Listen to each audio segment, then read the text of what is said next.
Welcome back, my productivity pals. It has been a minute. What kept me away? Well, life, stuff, things, business, whatnot. But you're not here to hear about how many tax returns I had to prepare this year.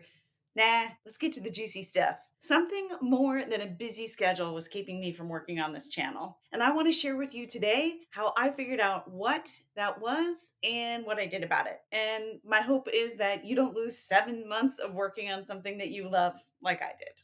So, yeah, I had lots of work and lots of laundry to do, but I knew there was something more, something that was making getting back to this channel and making videos less attractive than it used to be. Even when I had the time, even when my schedule more opened up, I still wasn't heading back to the channel.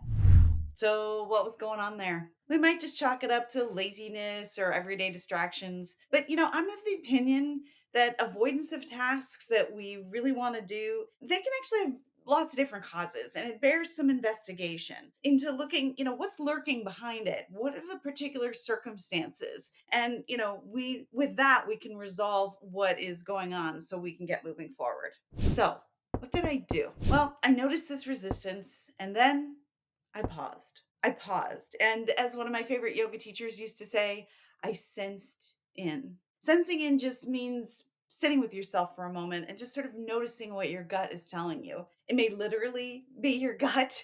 Maybe your belly is tight or you have butterflies, or maybe it's your chest or your shoulders, your neck, your back, wherever. And there's this odd thing that when you sit with those body sensations, you can actually get mental clarity. You can kind of hear what's going on with you in that moment. And for me, it was like, aha, in this just those few minutes of being quiet with myself, I figured out what was going on. It wasn't earth shattering or anything, but I came to realize that I was resisting chaos. I had created some chaos in the past. And when I went on break last fall, I had like half written video outlines and notes and ideas, and they were scattered in multiple places. And I didn't really have a system for managing those notes like on an ongoing basis. So when it came time to restart, I couldn't quite face trying to make videos from the mess, and certainly couldn't imagine like doing that on an ongoing basis, like going forward. In that moment of sensing in, I looked back and I saw that every time I thought I should get going again on this channel, I would just tell myself, oh, just grab a note from anywhere, just get going, it'll be fine. But it wasn't fine. It wasn't inspiring. It felt disjointed, incoherent, and just, kind of repulsive. And, it's important to note that until I did this pause, this sensing in, I only had vague notions about why I was avoiding making videos. Like, maybe I have too many things going on and I just can't focus, or maybe I just didn't care about it anymore. Or maybe I'm no good at it and I should just let it go. Maybe I'm annoyed that my old computer that makes saving and editing videos difficult is causing me troubles. Actually, that last one was sort of true. But the rest was just kind of unexamined thoughts that floated through my head. But I paused, I sensed in, and I got the actual answer: the chaos. Now, of course, me being me and perhaps you being you, only a moment passes before the inner critic jumps in. I jumped to criticizing myself for the mess, for not setting up a system. You should have a perfect system from the beginning. If you had, you wouldn't have wasted this time. But no, no, no, no. It is what it is. There is no point in dragging myself down with self criticism. We're just here to pause, sense in, identify what's not working for us, and change it. Not to serve any made up expectations that nobody else cares about. You to do you is the name of this channel for a reason. I'm here to remind myself and others that self criticism can take a hike, and instead we can celebrate our ways of thinking and working and moving through the world. We can work with our own needs and preferences, and we can work with them as they evolve. A bit of chaos and just throwing notes and ideas in a few different places without a strong organizational structure was right at the beginning stages. Having a bit of mess is a completely reasonable place to be. When you start something new to yourself, as I did, the framework for how you manage it and like the scaffolding, it's not going to just suddenly appear. It's not going to be there all at once. You figure out what you need as you go. You can't possibly know all that you need ahead of time. But now that disjointed system, it's no longer serving me. So I'm going to change it. So take that, inner critic. A loose structure at the beginning is expected and normal. It means I dove in and I got going. So good on me. And while we're talking about the name of this channel, it is you to do you also. It's me serving myself, you serving you, my productivity pals.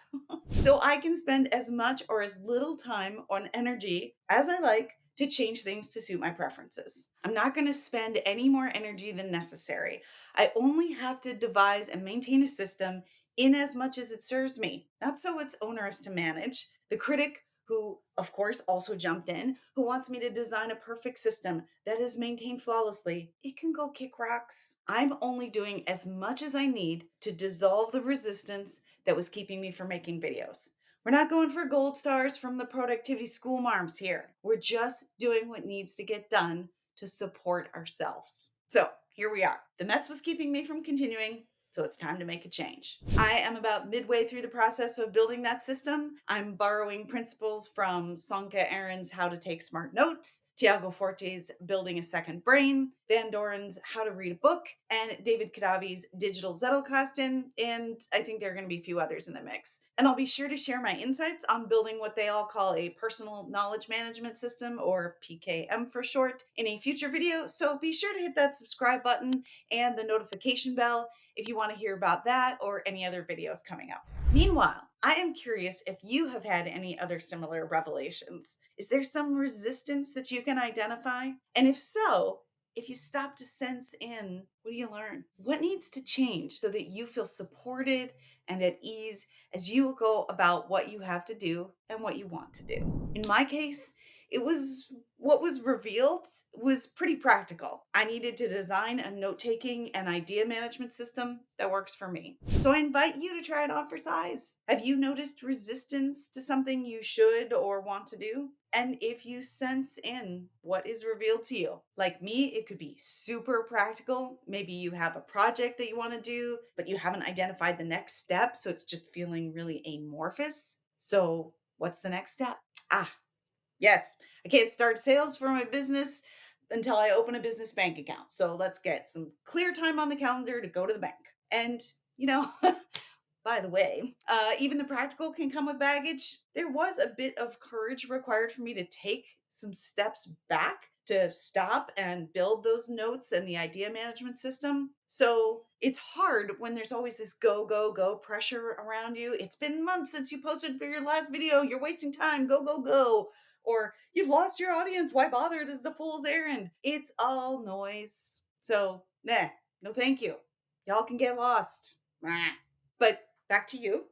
Perhaps when you sense in, maybe it is just practical, just I gotta go open that bank account. Or maybe what's revealed is actually more emotional. Maybe you have fear or worry, or you find the activity unpleasant for some reason. Professor of psychology Tim Peichel, he tells us that emotions and internal dialogue have a lot to do with the resistance that can arise when facing something we need or want to do. For one reason or another, we have a reaction as we contemplate doing that thing. Maybe you're telling yourself you'll never succeed, or that it takes too much effort, or maybe you have resentment, fear, anxiety, and of course, all or nothing thinking, that perfectionism that's hanging around, that's really common. Whatever it is, these are all unpleasant places to be. Fear and anxiety, they are pretty dang uncomfortable. So we avoid. We skip. We alphabetize our spice drawer. We check Instagram for the 4 millionth time. In the end, that avoidance does not serve us, of course.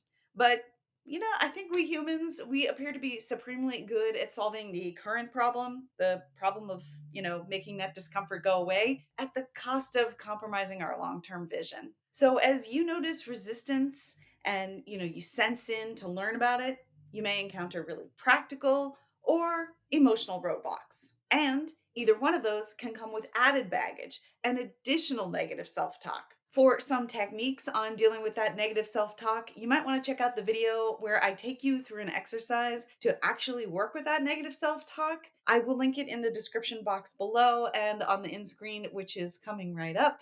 Meanwhile, I hope that with these tools of noticing the resistance, sensing in to hear what your body's telling you, and then taking steps to make any needed changes, you will find clarity and ease a little more quickly each time so you can keep on moving forward. Let us know in the comments below if this technique works for you. I'd really love to hear your experience. Thank you so much for watching, and I'll see you next time.